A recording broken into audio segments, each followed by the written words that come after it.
Om Swastiastu. Perkenalkan, nama saya Nikade Ayuwinta Nartadewi, absen 22. Jadi kali ini saya akan mempresentasikan kebudayaan prasejarah dan sejarah agama Hindu di dunia. Zaman prasejarah adalah zaman di mana belum dikenalnya tulisan. Zaman prasejarah berlangsung sejak adanya manusia, sekitar kurang lebih 2 juta tahun yang lalu, hingga manusia mengenal tulisan. Manusia purba yang hidup pada zaman prasejarah dapat dikelompokkan menjadi 3, yaitu yang pertama ada Meganthropus Japanicus, yaitu manusia yang paling purba. Yang kedua ada Homo erectus atau Pithecanthropus, yaitu manusia yang sudah berjalan tegak. Dan yang ketiga yaitu ada Homo sapiens, yaitu manusia purba yang sudah mirip dengan manusia sekarang. Menurut temuan fosil pra-manusia, makhluk cikal bakal manusia adalah makhluk Australopithecus atau kera dari selatan. Menurut pandangan Hindu, Manu adalah manusia pertama yang diciptakan oleh Brahmana atau Ida Sang Yang Widi, atau juga sering disebut dengan Tuhan Yang Maha Esa. Manu diciptakan setelah Brahmana menciptakan alam semesta, tumbuh-tumbuhan, dan juga binatang. Manu adalah ciptaan yang paling sempurna, dengan bayu atau tenaga, sabda atau suara, dan idep atau pikiran. Pada zaman migrasi, terdapat 2 tingkat masa, yaitu yang pertama ada zaman Paleolitik, yaitu hidup manusia nomaden, dan alat yang digunakan yaitu kapak batu dan alat serpih. Yang kedua yaitu zaman Mesolitik, yaitu manusia hidup di gua-gua atau tepi pantai. Dan alat yang digunakan yaitu kapak pendek, kapak sumatralit, mata panah, dan juga alat-alat tulang. Lalu dilanjutkan dengan zaman Neolitik, yaitu manusia bercocok tanam, hidup menetap, dan alat yang diarah halus seperti kapak persegi dan kapak lonjong. Dan juga zaman Perundagian, yaitu manusia purba sudah mengenal pembuatan alat-alat dari logam, seperti neraca, kapak perunggu, benjana gepeng, dan perhiasan atau dongson. Hasil kebudayaan yang ditemukan pada masa ini yaitu yang pertama ada kapak genggam, yang kedua ada kapak perimbas, dan yang ketiga ada alat-alat dari tulang dan tanduk binatang. Pembagian kebudayaan zaman prasejarah. Yang pertama yaitu ada zaman batu tua atau Paleolitikum. Alat-alat yang digunakan masih kasar dan tidak diasah. Pada masa ini disebut masa berburu dan meramu makanan tingkat sederhana. Yang kedua ada zaman batu Madia atau Mesolitikum, yaitu alat-alat pada zaman ini sudah dihaluskan, dan pada zaman ini berburu atau meramu tingkat lanjut.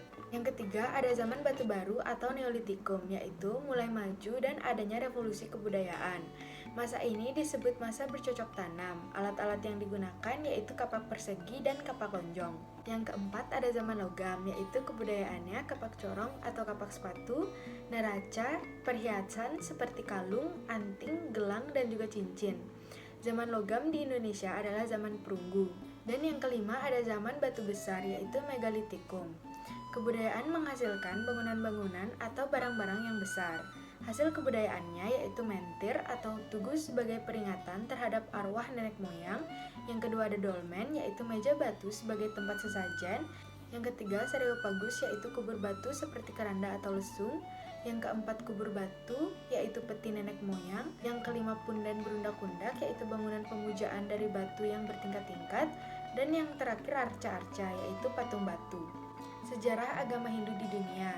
Agama Hindu adalah agama yang tertua di dunia, sehingga pada awalnya tidak memiliki nama yang pasti karena ia merupakan agama satu-satunya di dunia. Sejak ribuan tahun yang lalu, India telah dikenal oleh berbagai macam bangsa di dunia. Di sekitar tahun 4000 sebelum Masehi, India sudah banyak didiami oleh suku bangsa yang bermacam-macam. Kota Mohenjo-daro dan Harappa adalah kota yang paling maju dan didiami oleh bangsa Dravida. Sekitar 3000 sampai dengan 1500 sebelum Masehi, datanglah bangsa Arya yang berkulit putih menyerang India dan mengakibatkan terjadinya pencampuran kebudayaan dan akhirnya muncullah kebudayaan Weda. Adapun pengelompokan fase perkembangannya disampaikan oleh Govinda Das Hinduis Madras, yaitu yang pertama ada zaman Weda. Pada zaman ini muncullah kitab suci Weda yang isinya merupakan kumpulan dari wahyu Tuhan yang diterima oleh para Maharishi. Tatanan hidup beragama pada zaman ini sepenuhnya didasarkan atas ajaran-ajaran yang tercantum pada Weda Samhita. Pada zaman pemujaan terhadap para dewa yang dipandang sebagai suatu kekuatan yang nyata dan berpribadi.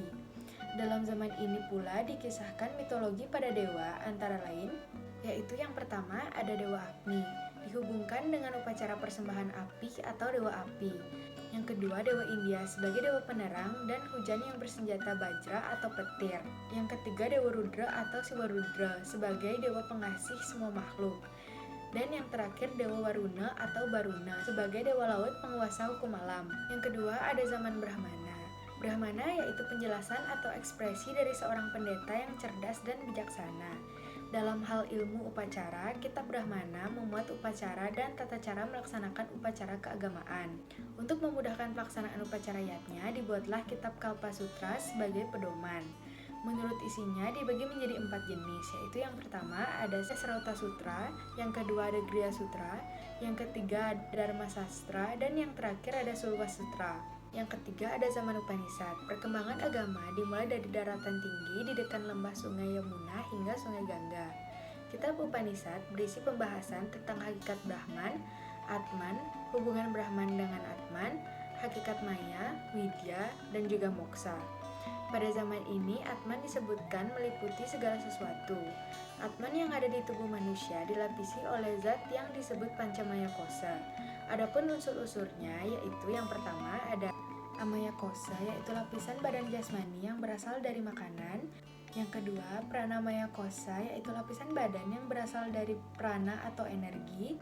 Yang ketiga, Manomaya Kosa, yaitu lapisan yang berasal dari alam rasa dan pikiran. Yang keempat, Dijnanamaya Kosa, yaitu lapisan badan yang berasal dari alam kesadaran. Dan yang terakhir, Anandamaya Kosa, yaitu dari alam kesadaran yang membahagiakan. Secara tradisi dalam kitab Muktika Upanishad disebutkan jumlah kitab Upanishad ada 108 buah buku yang dikelompokkan sebagai berikut. Yang pertama ada Upanishad yang tergolong kelompok Rigveda. Yang kedua, Upanishad yang tergolong kelompok Samaveda. Yang ketiga, Upanishad yang tergolong kelompok Yajurveda. Dan dibagi menjadi dua, yaitu Yajurveda hitam dan Yajurveda putih. Dan yang terakhir yaitu ada Upanishad yang tergolong Atharvaveda. Perkembangan agama Hindu di dunia yang pertama di Mesir atau Afrika. Sebuah prasasti dalam bentuk inskripsi yang berhasil digali di Mesir berangkat tahun 1280 sebelum Masehi. Isinya tentang perjanjian antara Raja Ramses II dengan bangsa Hittite.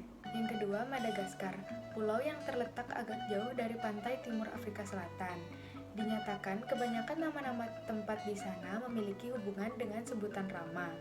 Yang ketiga, Afrika Utara. Kata Sahara atau Gurun Sahara mempunyai hubungan masyarakatnya yang kebanyakan mempergunakan bahasa Sanskerta dan berhubungan dengan negeri Kosala. Yang keempat, Meksiko. Penduduk zaman purbakala di negara ini adalah orang-orang Afrika yang kebanyakan memiliki kepercayaan memuja Dewa Siwa. Yang kelima, Peru. Adanya pemujaan terhadap Dewa Matahari atau Surya Raditya yang biasanya umat Hindu lakukan. Yang keenam, kota California memiliki hubungan dengan kata Kapila Aranya. Maharesi Kapila merupakan resi yang melakukan tapa brata. Yang ketujuh, Australia. Adanya Siwa Dance atau tari Siwa yang berkaitan dengan Dewa Siwa. Dan yang terakhir yaitu agama Hindu di Indonesia. Perkembangan ajaran agama Hindu berawal sekitar tahun 1500 sebelum Masehi. Agama Hindu dikenal oleh penduduk Indonesia melalui hubungan dagang dengan India. Dalam beberapa prasasti yang terdapat di Pulau Jawa dan lontar yang terdapat di Pulau Bali. Dijelaskan bahwa Maharishi Agastya yang menyebarkan agama Hindu dari India ke Indonesia melalui Sungai Gangga, Yamuna, India Selatan, dan India Belakang. Diperkirakan pada abad keempat Masehi di Kutai Kalimantan Timur. Agama Hindu di Indonesia berkembang dengan subur. Hal ini juga ditandai dengan penemuan 7 buah yupa peninggalan kerajaan Kutai di Kalimantan Timur, yang menyatakan bahwa yupa itu didirikan untuk memperingati dan melaksanakan yatnya oleh Raja Mulawarman. Selanjutnya, agama Hindu berkembang pesat di Indonesia melalui kerajaan-kerajaan Hindu yang berdiri pada saat itu. Sekian presentasi yang dapat saya sampaikan. Maaf jika masih banyak ada kesalahan kata. Akhir kata saya ucapkan Parama Santi. Om Santi Santi Santi Om.